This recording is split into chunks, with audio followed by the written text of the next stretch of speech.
Mi nombre es Eder Carlos Miguel León Galicia, del grupo 5M1. Me toca hacer una lectura del punto 4.3 y 4.4 de lo que es el SCR. Ok, vamos a empezar. Bueno, 4.3 características de la compuerta de los SCR. Un SCR es disparado por un pulso corto de corriente aplicado a la compuerta. Esa corriente de compuerta IG fluye por una unión entre la compuerta y el cátodo y sale del SCR por la terminal del cátodo. La cantidad de corriente de compuerta necesaria para disparar un SCR en particular se simboliza por IGT. Para dispararse, la mayoría de los SCR requieren una corriente de compuerta entre 0.1 y 50 mA y IGT igual a 0.1 menos los 50 mA, dado que hay una unión PN estándar entre la compuerta y el cátodo. El voltaje entre esas terminales VGA debe ser ligeramente mayor a 0.6 volts. En la figura 4.4 se muestran las condiciones que debe existir en la compuerta para un SR se dispare. Ahí tenemos el ánodo, el cátodo y la compuerta. Dentro de la compuerta, hacia el cátodo tiene que haber una corriente de 0.1 menos 50 mA. Ok, VGQ tiene que ser a 0.6 menos 0.8 volts. Una vez que un SR se ha disparado, no es necesario continuar el flujo de corriente de compuerta. Mientras la corriente continúe fluyendo a través de las terminales principales de ánodo y cátodo, el SR permanecerá en on. Cuando la corriente de ánodo a cátodo y caiga debajo de un valor mínimo llamado corriente de retención, simboliza IHO, el SR se apagará. Esto normalmente ocurre cuando la fuente de voltaje de CA pasa por cero a su región negativa. Para la mayoría de los SR de tamaño mediano, la IHO es alrededor de 10 mA. Ok, tenemos aquí un ejemplo. Igual lo mismo, ánodo de compuerta. Dentro de la compuerta hay una resistencia de 150 ohms. Hay un valor X y un SR2N3NC69. Aquí, eso lo que tenemos que hacer es un ejemplo en el cual dice, para el circuito de la figura 4.5, que es el que describí, ¿a qué voltaje se requiere en el punto X para disparar el SR? Bajo condiciones normales, la corriente de compuerta necesaria para disparar una 2N369 es de 20 mA. La solución es que el voltaje entre el punto X y el cátodo debe ser suficiente para lograr la polarización indirecta. La unión de los puntos G y K también puede causar el flujo de 20 mA a través de 150 ohms. El voltaje de polarización directa es aproximadamente 0.7 volts de la ley de Ohm BHG de 20 que va a ser igual a 20 mA por 150 ohms es igual a 3 volts. Por lo tanto, el voltaje total es igual a 3.0 más 0.7 igual a 3.7 volts. Ok, 4.4 circuitos comunes de control de compuerta. El tipo de circuito de control de compuerta más sencillo, a veces llamado circuito de disparo, se muestra en la figura 4.6. Este ejemplo se usa la misma fuente de voltaje para operar tanto el circuito de control de la compuerta como la carga. Tales configuraciones compartidas son comunes en los circuitos con SCR. Las posiciones del SCR y la carga se han invertido con relación a las de la figura 4.2, pero esto no significa ninguna diferencia en su operación. En la figura 4.6 de la fuente de la SDCA, la operación es como se describe a continuación. Cuando el interruptor está abierto es imposible tener un flujo de corriente en la compuerta. El SCR nunca puede encenderse, por lo que esencialmente es un circuito abierto en serie con la carga.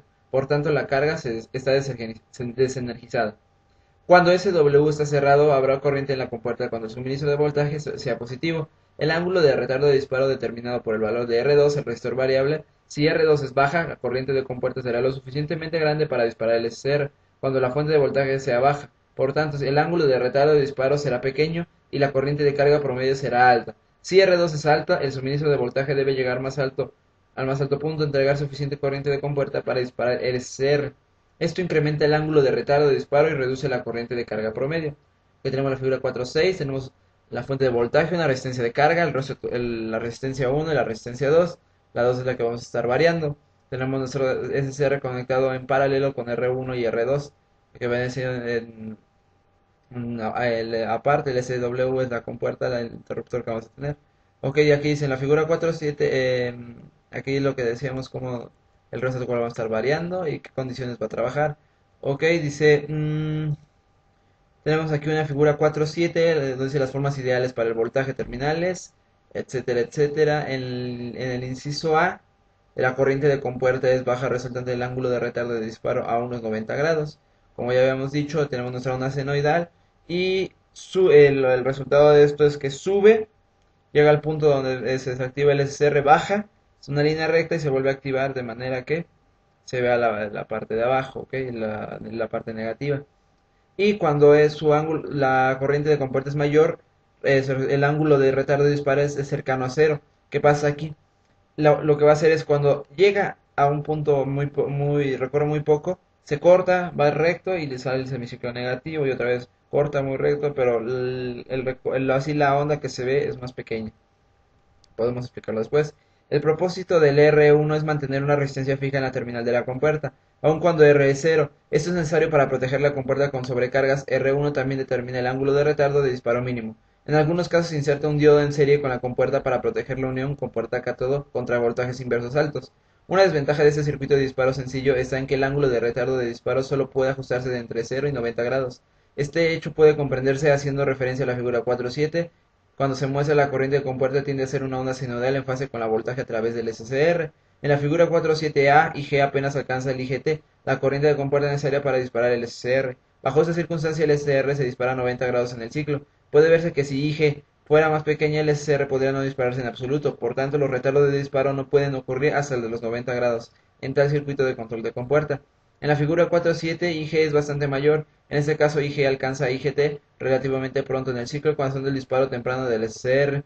Debe entenderse que las formas de onda de IG en la figura 4.7 están idealizadas. Tan pronto como el SCR de la figura 4.6 se dispara, el voltaje del ánodo al cátodo cae casi hasta cero, en realidad de 1 a 2 volts para la mayoría de los SCR, dado que el voltaje de compuerta es derivado del voltaje del ánodo a cátodo. También le cae virtualmente a cero, apagando la corriente de la compuerta. Adicionalmente, dado que la compuerta está en la polarización inversa, cuando la fuente de CA es negativa, no hay corriente de compuerta negativa, como se muestra en la figura 4.7. En realidad, la curva IG es una onda senoidal en fase con la fuente de voltaje, solamente en la región entre 0 y el punto de disparo. En los demás momentos, IG es cercano a 0. Un punto más digno de mención antes de dispararse, la forma de onda de BAK es virtualmente idéntica a la forma de onda de la fuente de corriente alterna, ya que el voltaje aplicado a la carga en la figura 4.6 es insignificante antes del disparo. El voltaje de carga es tan pequeño debido a que el resistor de carga de tales circuitos es mucho menor que el resistor de un circuito de control de compuerta. El resistor de carga es casi siempre menor a 100 ohms, con frecuencia menor de 10 ohms. El resistor fijo del circuito de control de compuerta es generalmente de varios miles de ohms. Cuando esos dos resistores son puestos en serie como están antes del disparo, el voltaje a través del resistor de carga pequeña es, naturalmente, muy bajo. Esto provoca que casi todo el voltaje de la fuente aparezca a través de las terminales del SCR. Bueno, aquí tenemos dos ejemplos, ejemplo 4.4 y el 4.5. Ok, en cuanto a la figura 4.6, supongamos que la fuente es de 115 volts, RMS, y el IGT es de 15 mA y la resistencia 1 es de 3 kΩ. Se desea el retardo de disparo ocurra a 90 grados. ¿Qué valor se ajusta el R2, que es el que vamos a estar variando? Entonces hacemos 90 grados, la fuente de voltaje instantánea es de 115 volts RMS por 1.41 para convertirlo a valor a su valor de voltaje. Ignorando la caída de voltaje de carga y la caída de 0.7 a través de la unión de la compuerta cátodo, ambos insignificantes comparados con 162 volts, el resistor total en la terminal de la compuerta está dado por una ley de Ohm, que son los 162 volts, entre los 15 mA, que son los 10.8 kΩ. Por lo tanto, tenemos resistencia 1 y tenemos resistencia total, podemos sacar nuestra resistencia 2, que va a ser, la resistencia 2 va a ser igual a la resistencia total menos la resistencia 1, entonces sería 10.8 kΩ menos los 3 kΩ que tenemos de resistencia 1, entonces sería 7.8 kΩ hacia la resistencia 2. Ahora en la figura 4.5, el ejemplo 4.5, en la figura 4.6, si el resistor de carga es de 40 ohms y la fuente de 115 volts RMS, que es igual a 103.5 volts promedio, ¿cuál energía promedio es quemada en el SCR cuando el ángulo de retardo de disparo es de 0 grados? Supóngase que el valor de indirecto a través del SCR es de 1.5 volts constantes cuando está en on, y que la corriente de fuga a través del SCR es tan pequeña que es insignificante. La corriente de fuga es menor a 1 mA para la mayoría de los SCR. La solución es que, dado que la potencia consumida en el SCR es cero durante el semiciclo negativo, la corriente de fuga es insignificante. La potencia promedio general es la mitad de la potencia promedio del semiciclo positivo. La energía promedio consumida durante el semiciclo positivo es igual al voltaje en directa. Voltaje T es multiplicado por la corriente indirecta promedio durante el semiciclo positivo, que es la I promedio. Por lo tanto, nuestra P en el semiciclo positivo va a ser igual al voltaje total por la corriente IT promedio. IT promedio va a ser igual a nuestros 103.5 volts menos 1.5 volts, que es lo que es el voltaje en el semiciclo positivo, en la diferencia de voltajes, y 40 ohms. Eso va a dar a 2.55 amperes. Ya teniendo nuestro IT promedio, nuestro P semiciclo va a ser 1.5 volts, que es lo que equivale lo de nuestro SCR, por 2.55 amperes, 3.83 watts, y decimos que la potencia promedio va a ser la mitad. 3.83 por un medio va a ser igual a 1.91 watts. Ok, La operación con fuente de corriente alterna hace referencia otra vez que la figura 46 si la fuente de voltaje de corriente directa al circuito opera como sigue. Cuando SU es cerrado, el SCR se dispara. El resistor de la terminal de la compuerta será diseñada para que así ocurra. Una vez disparado, el CCDR permanecerá encendido y la carga permanecerá energizada hasta que la fuente de voltaje sea removida. El SCR permanece en on aun cuando se reabre el SW, ya que no es necesario continuar con el flujo de corriente de la compuerta para mantener encendido un SCR. Aunque es sencillo, este circuito es muy útil en aplicaciones de alarma. Es una aplicación de alarma industrial, el contacto SW podría cerrarse al ocurrir una falta en un proceso industrial. Como alarma contra ladrones, SW podría cerrarse al ser abierta una puerta o ventana, o por la interrupción de un haz de luz. Bueno, esta sería la tercera lectura de la unidad 2, de la unidad 3 del SCR del libro Maloney, del capítulo 4. Mi nombre es Eder Carlos Miguel León Galicia del grupo 5M1 y pues muchas gracias por su atención.